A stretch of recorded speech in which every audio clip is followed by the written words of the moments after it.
streets and sidewalks as a result of severe weather. Intro 1131, sponsored by Councilmember Rafael Salamanca, in relation to outreach to unlicensed mobile car wash operators and authorizing seizure for certain mobile car washes. And finally, Intro 1161, sponsored by Councilmember Abreu, in relation to allowing reusable beverage containers in sports venues. I want to thank everyone on the team and the sanitation task force for their work on these bills and their efforts in moving this community forward over the past year. I'd like to acknowledge Councilmember Chiose, Councilmember Kristen Richardson-Jordan, Councilmember Julie Menon, Botcher, Salamanca, and Farias, as well as Wrestler maybe is joining us. Are you on this committee? Oh, okay. I was like, I'm acknowledging you. Thanks for being here. Okay. Councilmember Salamanca, you're good? Okay, let's do the vote.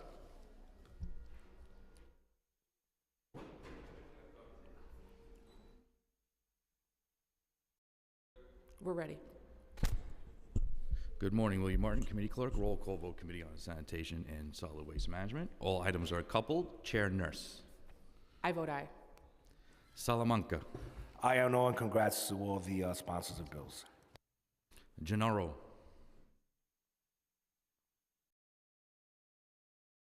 Botcher. Aye on all. Farias. I vote aye on all. Menon. Aye. Jose. Aye on all, and congratulations to Chair Nurse on a wonderful 2 years of being chair of this wonderful committee. Thanks. You're sweet. Richardson Jordan. I vote aye. Velasquez.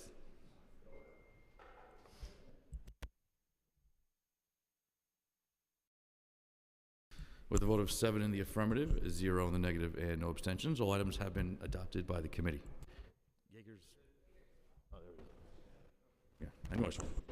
Going to recognize Councilmember Kalman Yeager.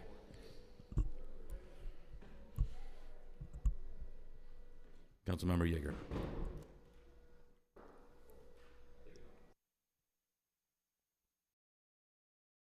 Okay, may I be excused to explain my vote, please? Of course. Thank you very much. I vote aye on all with the exception of introduction 1161, and I'd like to explain why.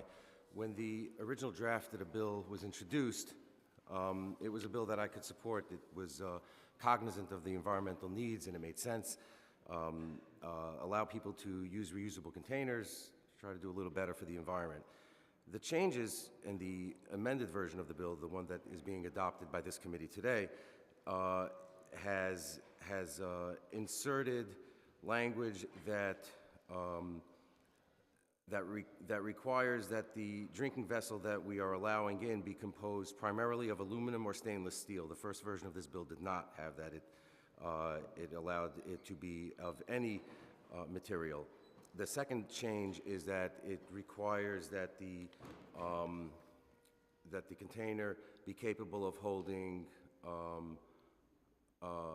up to 24 fluid ounces. So a stainless steel container capable of holding up to 24 fluid ounces is basically a brick. That's what we're talking about. We're talking about allowing people to bring bricks into sports venues. That's a public safety hazard, in my opinion. I think it's dangerous. I think it doesn't make sense. I think we have to allow the hosts to make their own determinations about the safety of their patrons. And for that reason, and that reason alone, it's not about the environment, because I would support the bill otherwise, but for that reason alone, the safety of the patrons at these sports facilities and what will ultimately happen when somebody gets killed by somebody hurling one of these things at their head, I want to be able to say that I vote no, and I vote no. Thank you very much. Thank you, Councilmember. With a vote of 8 in the affirmative, 0 in the negative, and no abstentions, introductions 145A, 809A, and 1139A are adopted by the committee, and also with a vote of 7 in the affirmative, 1 in the negative, no abstentions, we have introduction 1161A Excuse me, Clerk, adopted we by did the not vote on 809. We didn't vote on 809. My just for apologies, clarity. scratch 809. Yeah. In case that's Thank you. an issue. Thank you.